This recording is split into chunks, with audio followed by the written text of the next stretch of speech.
اپنے استاد کے دیے ہوئے سبقوں کو یاد کرنا ہے، پوری ذمہ داری کے ساتھ، پوری ایمانداری کے ساتھ آپ تمام بچوں کو علم دین کے حصول کے لیے اپنے آپ کو تیار کرنا ہے، تو انشاءاللہ بہت بڑا فائدہ ہوگا، اس لیے کہ آپ ہی مستقبل ہے، آپ یہ قوم کے مستقبل ہے۔ جس قوم میں تعلیم و تعلم کا سلسلہ ختم ہو جاتا ہے، اس قوم کو تباہ و برباد ہونے سے کوئی روک نہیں سکتا ہے۔ اور کسی قوم کو مٹانا ہے اس دھرتی سے، کسی قوم کو اگر برباد کرنا ہے، کسی مذہب کو اگر آپ کو مٹانا ہے، بالکل نیست و نابود کر دینا ہے، تو اس قوم کو تعلیم سے دور کر دیجئے۔ اس کے بعد دیکھ لیجئے کہ 10 سال 20 سال کے بعد کیا ہوتا ہے اس قوم کا۔ ان کی جو ان کے مذہبی شناخت ہے وہ سب کے سب ختم ہو جائیں گے، جو مذہبی پہچان ہے سب کے سب بھلا جائیں گے۔ کسی کو نماز پڑھنے کا طریقہ نہیں ہوگا، کوئی نماز پڑھانے والا مسجد میں نہیں ہوگا، کوئی مسجد میں کوئی مؤذن نہیں ہوگا اذان دینے والا، یہ برا حال ہو جائے گا۔ اندلس میں جو مسلمانوں کو برباد کیا، وہاں کے تہذیبوں کو اور وہاں کے کلچروں کو، وہاں کے مسلمانی شناختوں کو جو برباد کیا، سب سے پہلے وہاں کے مدرسوں کو بند کر دیا گیا، تعلیم سے لوگوں کو بالکل توڑ دیا گیا، تعلیم سے رشتہ ان کا ختم کر دیا گیا۔ تو دھیرے دھیرے ایسا ہوا، کچھ سالوں کے بعد وہاں سے مسلمان نام کا کوئی انسان موجود نہیں تھا۔ اس لیے کسی قوم کو اگر برباد کرنا ہو تو تعلیم سے دور کر دیجیے، کسی قوم کو اگر آباد کرنا ہو،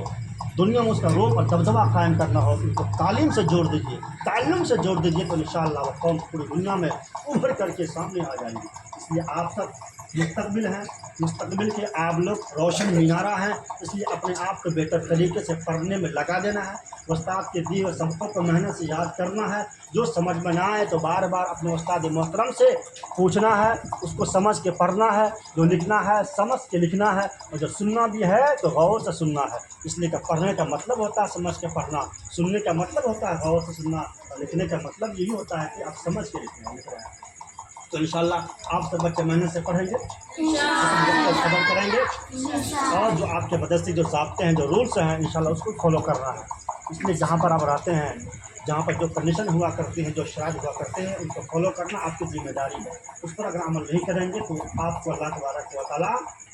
عذابوں میں اور طرح طرح کی تکلیفوں اور مصیبتوں میں گرفتار کر دیتا ہے۔ جیسے ابھی ایک بچہ بغیر پوچھے باہر چلا گیا، ہو سکتا ہے راستے میں کوئی حادثہ ہو جائے تو اس سے مدرسے کو بدنامی آ جائے گی، مدرسے پہ قلم لگ جائے گا، مدرسے میں ڈاکہ دھبا لگ جائے گا، اس سے آپ کے جو تعلیمی جو معیار ہے وہ آپ کے تعلیم معیار بدنام ہو جائیں گے، تعلیمی تشکل سے وہ ختم ہو جائیں گے انشاءاللہ۔ اس لیے آپ لوگ ایسا نہیں کرنا ہے، بھگنا نہیں ہے، چھوڑنا نہیں ہے، ڈرنا نہیں ہے، ڈٹے رہنا ہے، جم کے رہنا ہے، ہمت نہیں ہارنا ہے، بالکل ایک دم دیوانہ بن کے، مجنون بن کے اپنے آپ کے دین کے حصول کے لیے بالکل لگا دینا ہے، تن من دھن سب کچھ لگا دینا، سب کچھ قربان کر دینا ہے۔ اس لیے